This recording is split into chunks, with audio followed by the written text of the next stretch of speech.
Imagine what it would be like if all the stories of your life, locked behind trauma and dreams, all of a sudden one day awakened. Well, that's what's happened to me. Welcome to my vlog, where I record my journey to publishing my first book.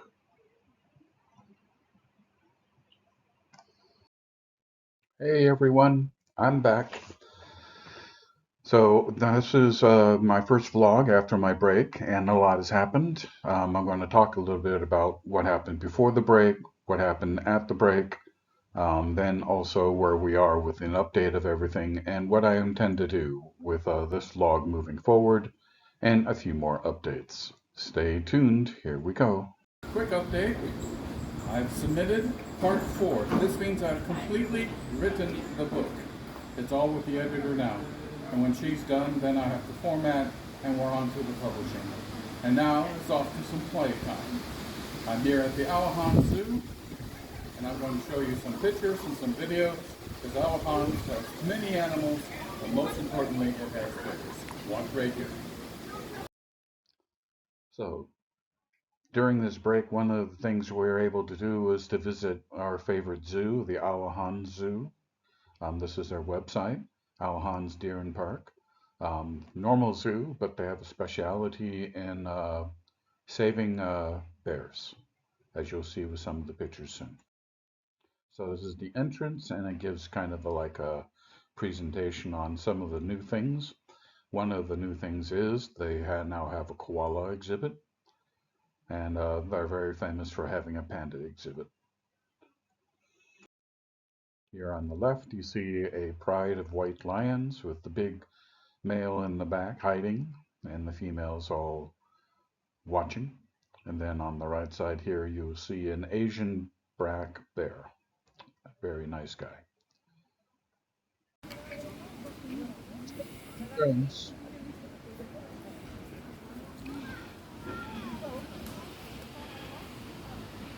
Never thought you'd see a bear in the woods.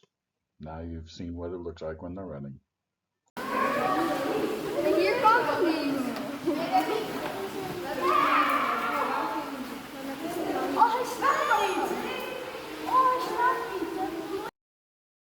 So apparently they have an exhibit with 4 different displays of koalas, and most of the time they do nothing but sleep. But this little guy decided to become active when we were present. He climbed down from the tree and then posed for a good 14-15 minutes, just as you see here on the left. Showing this to even people working in the deer and park. They were amazed that he got active. So we were very lucky. So I wanted to share that with you. One of the more common animals, but still lovely to watch, is the red panda. He's in several of our zoos. Here at Alahans, he's got a very beautiful environment that he has lots of places to climb around and lots of ways that you can see what's going on. And here he's coming down. So just put some leaves out or some trees out. Down from the tree. It's also amazing to see how climbable these beautiful little bears are. It's about as big as a cat, but amazing.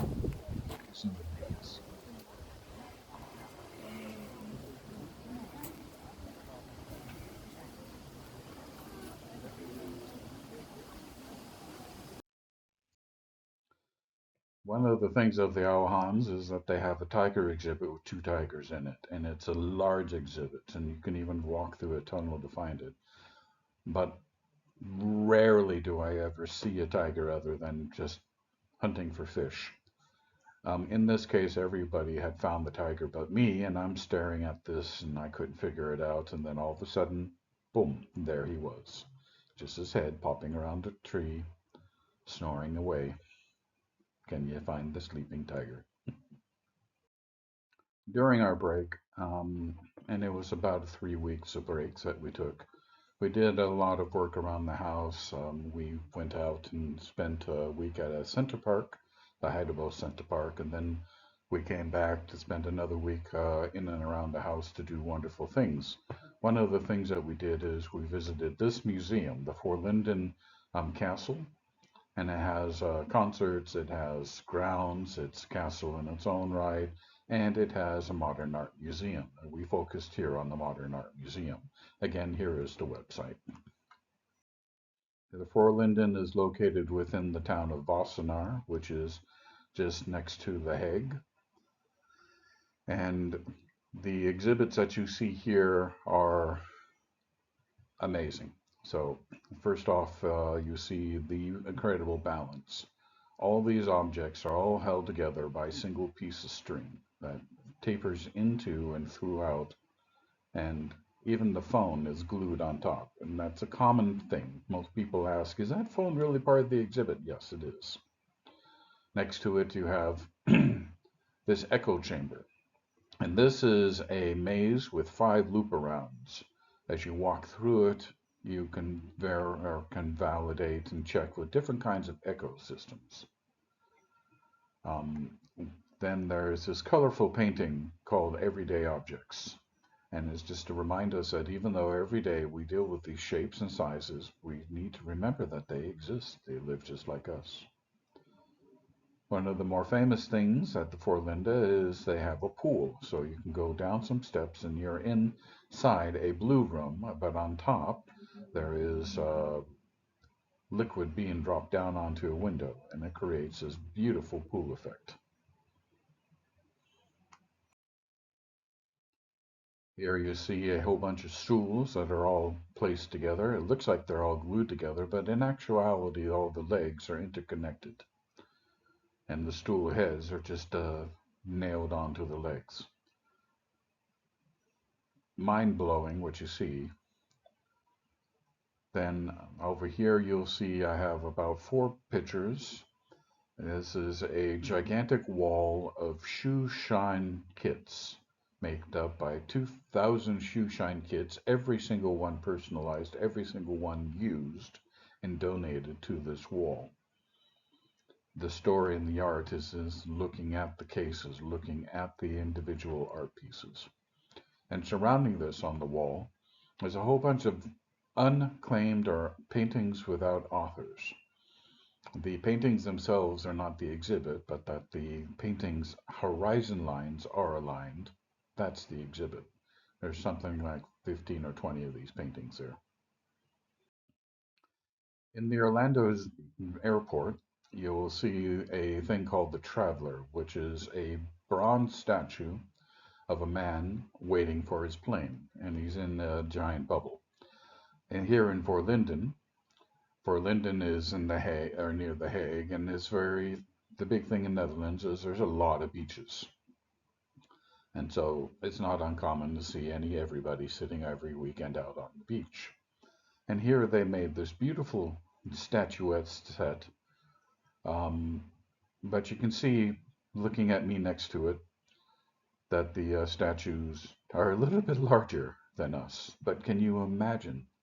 Those are statues. And yes, you're looking at me now finally and seeing, hey, you walk with a rollator. Yes, I do have limitation in my mobility. Well, I've been away and taking some time off. Chris, on the other hand, has been busy, busy, busy with the paintings. Here he's given me 2 different versions. The one just to my right here, the first one that you see on my left. Okay, so that one. Um, he decided that he needed to paint over and change the depth of the water.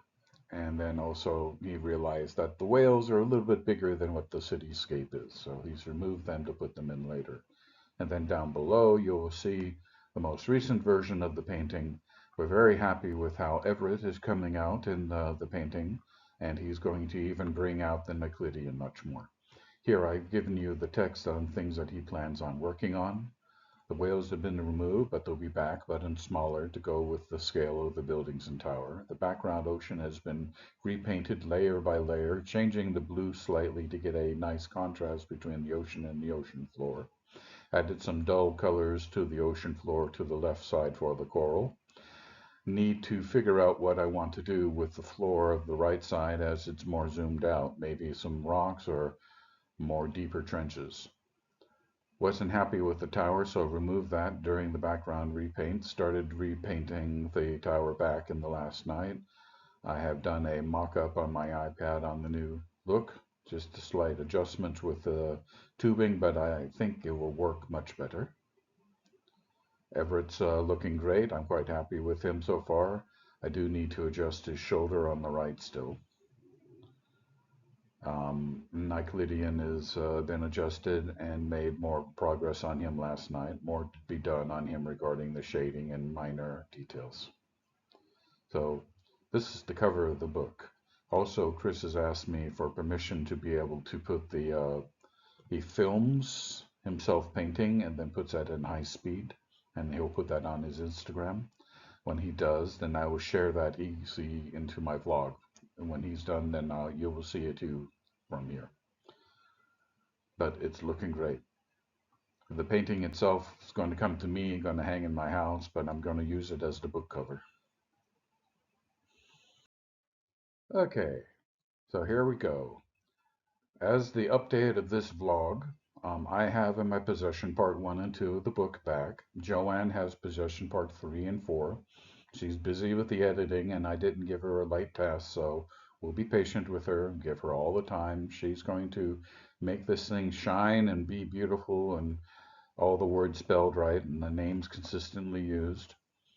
Um, that being the case, I'm trying to build out the art book, the other things that I can probably put together on this. I'm going to use my living room as an experiment and may build some pictures and put them on the wall, see how I feel about it, and if I like that, then make that available to you as well. The art book will be a PDF. I still don't know how I'm going to release that. Probably we'll just give it as a download from YouTube, but we'll see. And I'm restarting book 2. And what that for you means is that next couple of vlogs are going to be about where we are with the book, but I'm going to start talking about book 2. And that means I'm introducing the characters of book 2, the villain of book 2, the story of book 2, and the merging of my three different short stories into one long story. But don't worry, I won't give much out, or I won't give out anything that book 1 will have. However, I have renamed the book as no longer Return from Caldor, Return of the Caldor. It is renamed to Detonate. Thought that would be more epic, it would be more exciting, and be more true to the origin of this story. We'll talk more about that in the blogs to come. Thank you for your time this week, and I'll see you next week. Bill out.